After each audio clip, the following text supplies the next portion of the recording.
अस्सलाम वालेकुम दोस्तों, कैसे हो? मुझे उम्मीद है कि आप सभी सही होंगे। आज जो हम बात करने वाले हैं, कुछ बड़ी खबरें सऊदी अरब से निकल के आ रही हैं, जो क्या गिरफ्तारी, चेकिंग और आप सोच भी नहीं सकते सऊदी अरब के अंदर लोग ऐसा काम करने लगे, तो उसके हवाले से भी हम बात करेंगे।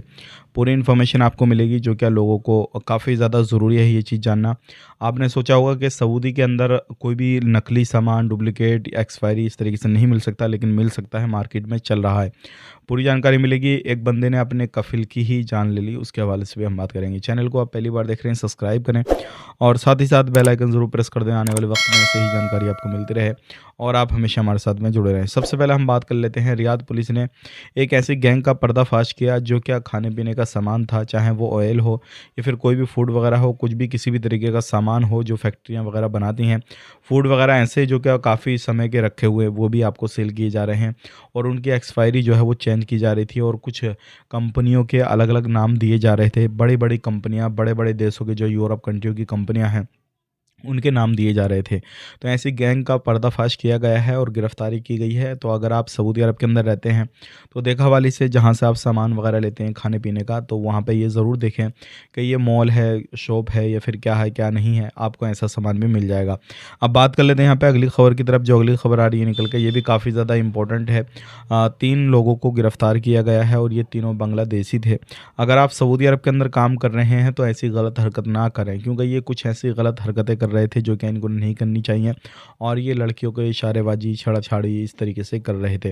तो आप अगर सऊदी अरब के अंदर काम करने के लिए गए हैं, तो आप सावधान हो जाएँ, सतर्क हो जाएँ। इस तरह की गलतियाँ बिल्कुल ना करें और फिर परेशानी आपको आ सकती है, इस चीज़ का ध्यान रखिएगा। अब हाइल पुलिस की तरफ से एक अपडेट आया है, बहुत चिंता वाली खबर है, क्योंकि एक तो लोगों को काम नहीं मिलता, फिर काम मिल जाता है तो परेशानियाँ भी लोगों को काफ़ी ज़्यादा आ जाती हैं। यहाँ पर पुलिस की तरफ से अपडेट दिया गया है, एक बड़ी खबर है। हाइल के अंदर एक कफ़िल की, एक उसके जो घर में बंदा काम करता था, उसने जान ले ली, जान से मार दिया। अब आपको मालूम है वहाँ पे पुलिस जो है कितनी सख्त है, आपको जान के बदले जान ही देनी पड़ेगी। लेकिन एक चीज़ यहाँ पे बहुत बड़ी हुई, क्योंकि आप अगर इल्लीगल हैं और कहीं पर भी काम करते हैं, तो आपके साथ क्या-क्या हो सकता है। ये हाइल की अपडेट है और हाइल में क्या हुआ है, एक कफ़िल की उस बंदे ने जान ले ली। रीज़न बताया जा रहा है, कुछ हिसाब-किताब में इनकी गड़बड़ी हुई, जो क्या कफ़िल ना नौकरी करा, उसके हिसाब से इनने इसको मार दिया और यमनी बताया जा रहा है कि यमन का ये बंदा है। लेकिन ये बंदा जो है उसके पास में नहीं काम करता था, ये भागा हुआ था। भाग के कहीं से आया था, इसने अपने काम पे रख लिया था, अपने पास में रखा था, इस तरीके से ये काम करता था।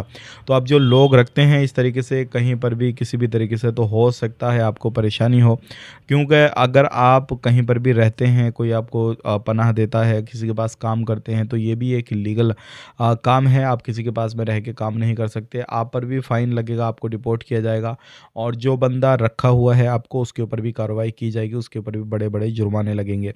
अब ये तो बंदा इल्लीगल तरीके से रह रहा था, लेकिन जिस कफ़िल की जान ली, वो भी इस चीज़ को जानता था कि ये इल्लीगल है। तो अब आगे आने वाले वक्त में क्या होता है, क्या नहीं, उसके हवाले से भी हम आपको अपडेट ज़रूर दे देंगे।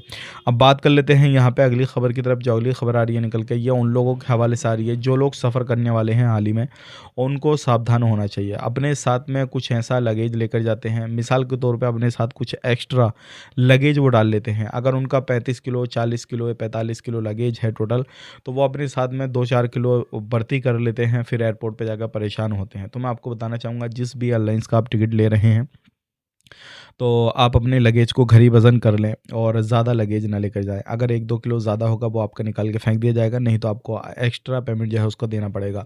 और इतना लगेज लेके जाने की ज़रूरत क्या है? अगर आप ज़्यादा लगेज लेके जाएँगे, फिर आप वहाँ पे सामान को, अपने पैकिंग को खोलेंगे, वहाँ पे परेशान होंगे और फिर हो सकता है कि कुछ आप पर शक भी ज़्यादा किया जाए कि भई इतना सामान ये कहाँ पे लेके जा रहा है। तो कस्टम अधिकारी वैसे भी फिर आप पे शक कर सकते हैं, इस चीज़ का ख़ास करके ध्यान दीजिएगा। अब बात कर लेते हैं, यहाँ पे बहुत बड़ी खबर आ रही है निकल के सऊदी अरब से, जो क्या इम्पोर्टेंट है आप लोगों के लिए। अगर आप सऊदी के अंदर किसी भी वीज़ा पे काम करते हैं, तो बहुत सारे लोगों ने एक सवाल किया है कि हम अपने वीज़ा को ट्रांसफ़र कर सकते हैं या नहीं।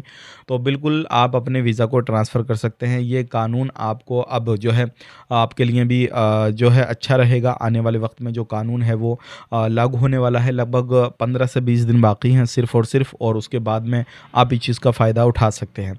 और इसमें बहुत सारी चीज़ें हैं, इसके बारे में हम एक वीडियो और बना देंगे, आपको पूरी जानकारी जानकारी दे देंगे आप किस तरीके से इस चीज़ का फ़ायदा उठा सकते हैं और कैसे कैसे अपने काम को अंजाम दे सकते हैं। अगर आपको कोई परेशान करता है, कुछ भी इस तरीके का होता है, XYZ जैसे भी परेशानी होती है, तो उसके हवाले से बात करेंगे ज़रूर हम आने वाले वक्त में। चैनल को देखने के लिए बहुत बहुत शुक्रिया। वीडियो आपने पहली बार देखा हो तो चैनल को सब्सक्राइब करें, पहले से आपने फॉलो कर रखा है तो बहुत बहुत शुक्रिया आपका।